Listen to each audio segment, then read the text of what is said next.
Welcome back or welcome to the Level Up Health Education Podcast. My name is Jeff Bartlett, and I'm here to help you level up your teaching.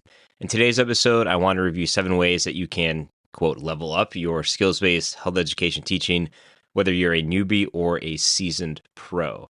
First, though, I'm planning my first guest interview, and we're going to be talking about using AI in health education today. So if you have specific questions about that topic, about workflows, about programs, about prompts, please let me know either via email, which is in the show notes, or by clicking the Send Jeff a Message link in the show notes as well. You can text one in there or even leave a voicemail.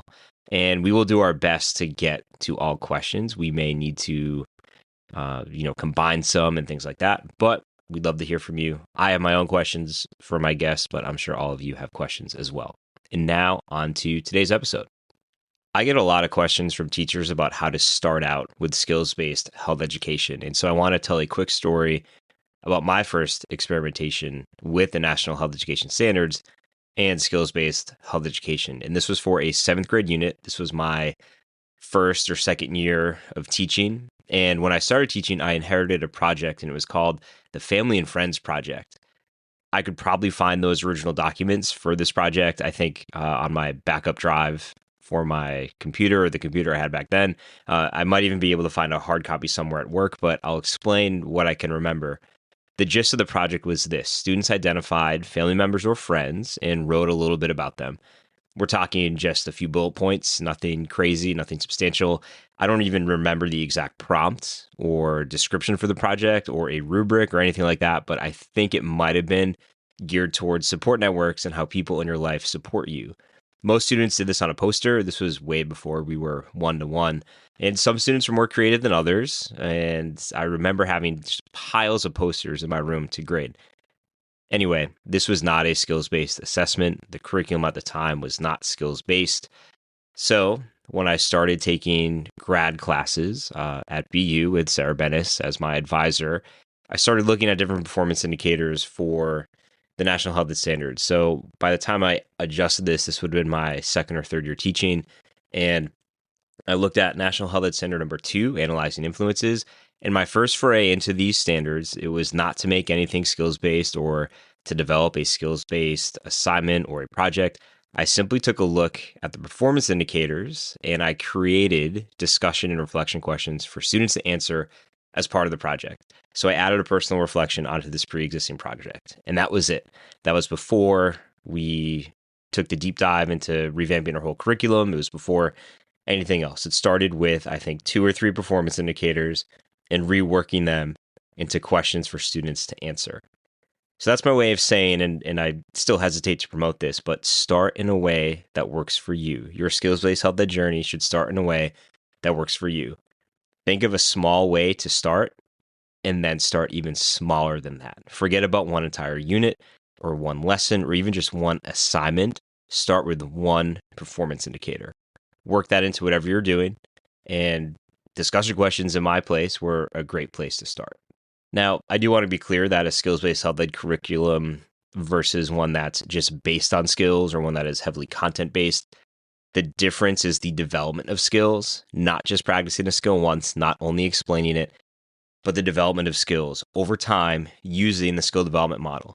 I actually had Holly Alpern in my classroom the other day, the other co-author of The Essentials of Teaching Skills-Based Health Ed, the textbook. She was in my room observing 2 of her practicum students from the University of New Hampshire, and this was something that she was talking about with myself and with her students as we were talking about curriculum after they taught. With that being said, though, I understand more than anyone the realities of day-to-day teaching. Starting small does make things realistic, and by beginning in a place that works for you, you're more likely to keep that ball rolling, gain momentum, and make the actual shift. So, where do you start if you're brand new to skills-based health ed? Where do you start if you've been doing this a while and want to tighten things up? Let's talk about where you can begin. When I present on leveling up to skills-based health education, there are 8 different tasks that I talk about. Now, what I'm about to talk to you, there are 7 that I talk about, not 8. I do have planning docs and templates and that sort of thing for most of, or even all of these steps. I'm not going to give all of them away on this podcast. I mean, as you know, I do have a consulting business, wink, wink, if you want to explore this further. But for this information, I want to explain how you can start to do this on your own. Step 1, focus on the skill development model. The 5 steps of the skill development model are the steps that make a skills-based health education curriculum skills-based. As I said earlier, the key to a skills-based curriculum is skill development. So introducing the skill, explaining its importance, modeling the skill, giving students plenty of practice and feedback opportunities, and then promoting skill transfer. This is the way. Make sure this happens. So you could take a look at the skill development model and start to align your curriculum and your units to fit with it. Option number 2, outline your unit based on the skill development model, which is after you look at the skill development model above. So make a note of which step occurs in which lesson. If you take your scope and sequence, find where you're implementing step 1, find where step 2 might fit in, find all of the practice opportunities to slide those in, find where you're doing your summative assessment, and go from there. Option number 3, examine and update content-specific resources. We know content is always changing, and you can choose how you want to teach functional content knowledge in your classroom, but this step could mean one of 2 things. Yes, it could be updating resources to make you have the most up-to-date information, but it could also be swapping content in and out. So maybe vaping is no longer an issue in your school. Definitely not the case in my school. It is still an issue. But maybe your students are doing a lot of online gambling or sports betting. You can easily swap out the functional content knowledge that you're teaching within whatever skill it makes sense to do that for. And so whatever changes are better serving your students could fall under this step. Option 4, identify performance indicators to create new objectives. Take a look at exactly what you want students to be able to do based on performance indicators from our Shape America National Health Ed Standards, and then create new objectives for your students. Once you have objectives, you can then figure out exactly how you're going to teach students and what they're going to have to demonstrate within your unit. Option 5, prepare your skill practice progression. How will students practice a skill that you're teaching them? What's the progression? What scaffolds will you use and then eventually take away? How much practice is individual practice versus group practice versus maybe whole class practice? In this step, we'd also want to think about how you're going to give feedback too. Maybe your feedback is one-on-one to each student. Maybe it's peer feedback. Maybe you're reviewing whole class feedback at the start of the next lesson. Whatever works for you. Option 6, implement participatory activities and active learning strategies. One of the key components of skills-based health ed is participatory methods, so figure out what that looks like for you. For example, maybe you have students complete case studies from the perspectives of social media experts to a unit on analyzing influences if you're analyzing technology. Maybe you have students create an informative visual on how vaping affects specific body parts. Whatever this means for you, create activities that require students to do the work and use their brains. Engagement is not just students being busy, it's cognitive engagement.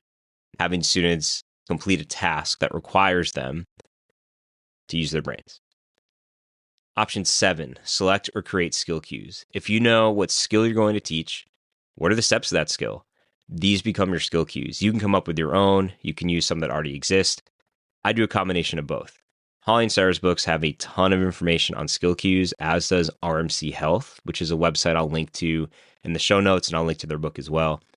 You really want to be able to answer this question. What are the steps of the skill that students should be able to demonstrate?